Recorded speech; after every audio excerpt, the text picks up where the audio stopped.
Hello? Thank you all for me. You guys can have a seat. Everybody just please sit. I salute you as you are on your way to sit. What we've done so far by my exposition on the theme was matters of the mind, the power of the mind. In that I had let you in on the fact that the mind being the most powerful part of the physical man, or as we are known by science, we the Homo sapien, our mind is indeed powerful, but most essentially delicate as well. On letting you to understand some factors under one of the subheading we had treated, what was that? That was receptivity harm. I had emphasized on the mind's propensity, that the central embodiment of the mind's activities, that your mind, on the similarity of the working of the computer, does not or would not do anything beyond or below what you feed or equip it to do. I believe you might have come across the phrase giggle, garbage in, garbage out. That is where you often get the scenario of most people seeing red and telling the mind it's blue, and all the mind will do is to accept and receive that information as such and begin to radiate that color as blue to itself. Much more so can the mind send you to whatever superlative level you may want to step up to. Mahatma Gandhi did state, and I quote, "If I believe I cannot do something, it makes me incapable of doing it. But when I believe I can, I acquire the ability to do it, even if I did not have the ability in the beginning." Unquote. Basically, of the formation that, beloved, there is indeed such a strong tie between your mind's operation and your capable or incapable actions. Has it ever occurred to you that in many third world countries, people die of AIDS by their view of AIDS as a killer more than of the virus itself causing their death? And has it as well occurred to you that someone like the basketball player Magic Johnson of the United States of America has long been living with such same AIDS virus more than the perceived time of death identified to such in other places? It's indeed so pathetic that up unto these times of the 21st century, many still hardly do understand that indeed God did give to man his mind in order for God to allow what man decides to allow. And may I preference that debate by stating further that God is never in the business of enabling you in your mess. Listen, dearest one, all there is to pitfall and spring-ups, demotions and promotions, sowing and reaping, choices and consequences in this enterprise called life is primarily about projecting for the protracting of what you projected. And such is not going to change or thereby make exceptions for you. Simply stated, realities in life are not there to compromise or trade off their potency and efficacy because of you.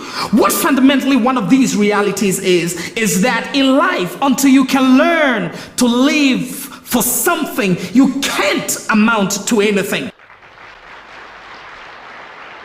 The fact that you may be finding yourself in the desert and thirsty does not mean the desert sun is going to have mercy on you because you are there and thirsty.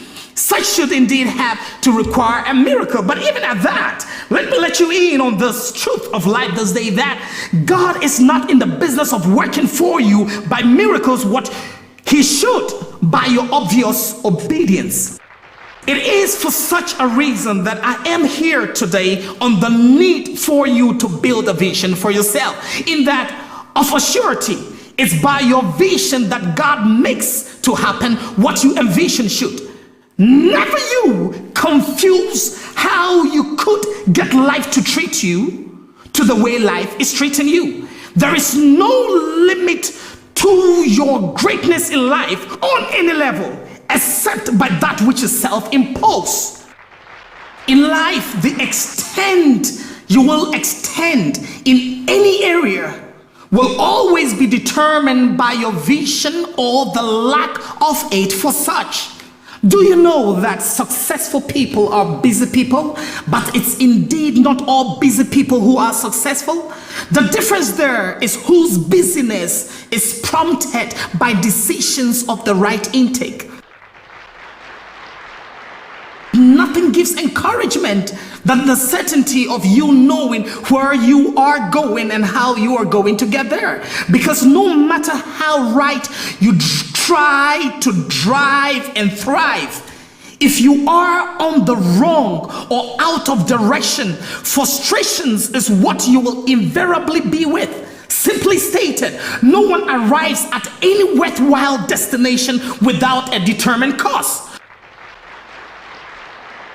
No one can ever build safely on a false foundation. Success is and should always be equated to the reality that quality of life doesn't come by itself, nor never will it be by accident. There are many things that can happen by accident. By success and quality of life is none of those. Many have brought our world to different levels or stages and development simply by what they'd allowed to take place within their minds, even if unfortunately it is a mean and heinous visions of theirs. I guess you indeed remember how history allows us to know when once upon in time there was a madman, a lunatic such as Adolf Hitler, who had for himself some bigoted non sequitur. What was the result the world got even by such an outrageous ambiguity?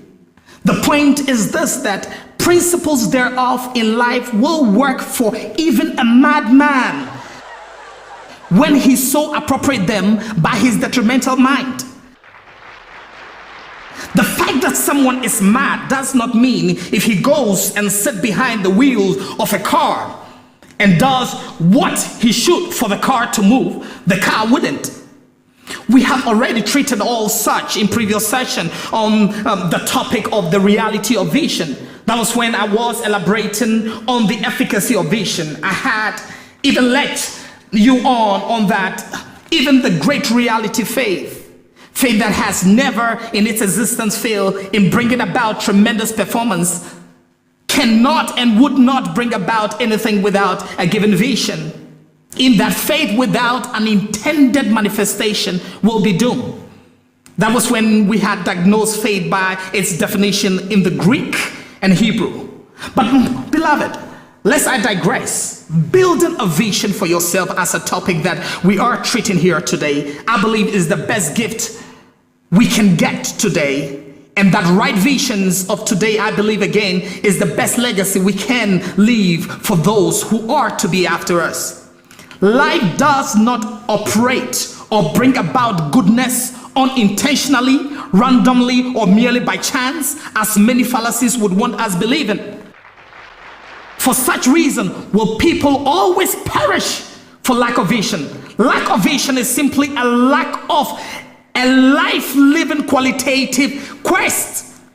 And may I re-emphasize it just as I did in our previous session, that an intent or desire would not dare qualify itself as a vision if it can be accomplished or fully attained by the vision holder. In that a vision beyond it being attained by the vision holder should be able to cross over to the next generation for their advancement as well. Once a vision falls short of this, it becomes none other than merely an ambition. Such is it that posterity does have a way of blessing right visionaries. Such is the reason I believe that politicians ought to always be careful on what policies they get to work on. And those of us in whatsoever given persuasions should be asking ourselves, what legacy are we leaving for posterity? Vision and appropriations of good intents today will get posterity to bless us as visionaries.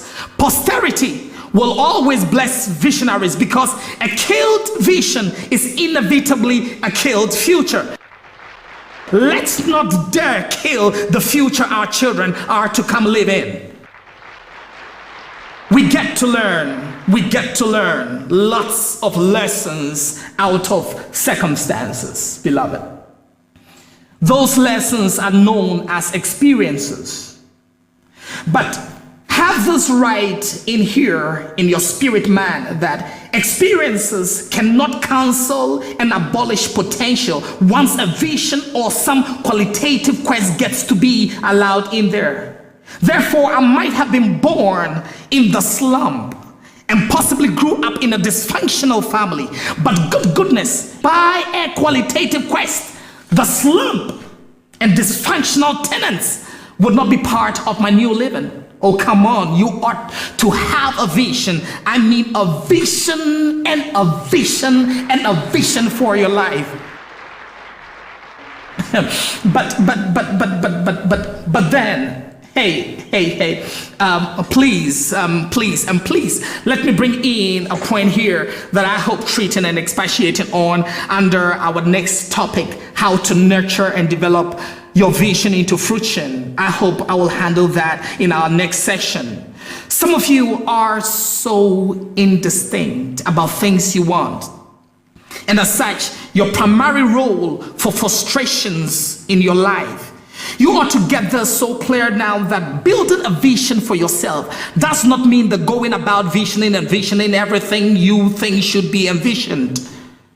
Make no mistake about it, I am talking about you being distinct and precise. Some of you have the attitude of what I term as the Superman syndrome, or what in other words could be put as the 1-man-thousand attitude, or what is commonly known as the jack of all trades.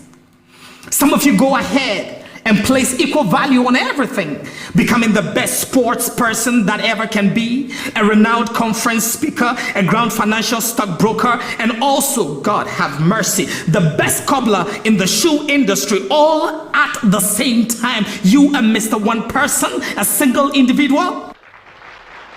Please, please, do remember this, that building a vision for yourself this day is saying that leave some for us. You get what I mean? Because whether you agree with it or not, we will also get our share. If you ever think of succeeding by such a level of approach, then it means that success is nothing comfortable to commend about. Because you show me such a person that goes about their determination by such a manner, and oh good goodness, show me such a person that operates in such an indistinctive manner, and I will be ready to show you that success means being out of breath, being depressed, being perplexed, and developing for yourself a very good and mean high blood pressure. Most of you have long lived your lives under the victimization of some supposed societal standard being set by people around you, and by such constantly carrying worships to the shrines of people's opinions and approval, living your life at their extrapolations of what has come on to being considered as the success in style. I think I might get much time to treat that under our next topic, so let's not go into that now. Many people, for lack of information on important issues such as how their lives ought to be by, have brought to themselves nothing but a phantom of a ghostly masquerade, and thereby being ineffective. I will say it loud and clear that it is the lack of a built up vision for yourself that brings about ineffectiveness in your life. If you are living in this world without a vision, you are not living but merely passing through. And do know this, that it is such that anything flowing with no source of direction is dangerous to itself as well as its surrounding. Have this without any shadow of delusion, that a thing can only flow by the quantity of its source. Therein, if you have no source that gets you moving or which gives you some level of flowing, then answer it yourself. If you can't learn to confront yourself into your visions that you should be deserving of, you can't ever bring about a change in your life. Everyone has potential to win, but few people have mastered what it takes to win. They are those known as visionaries.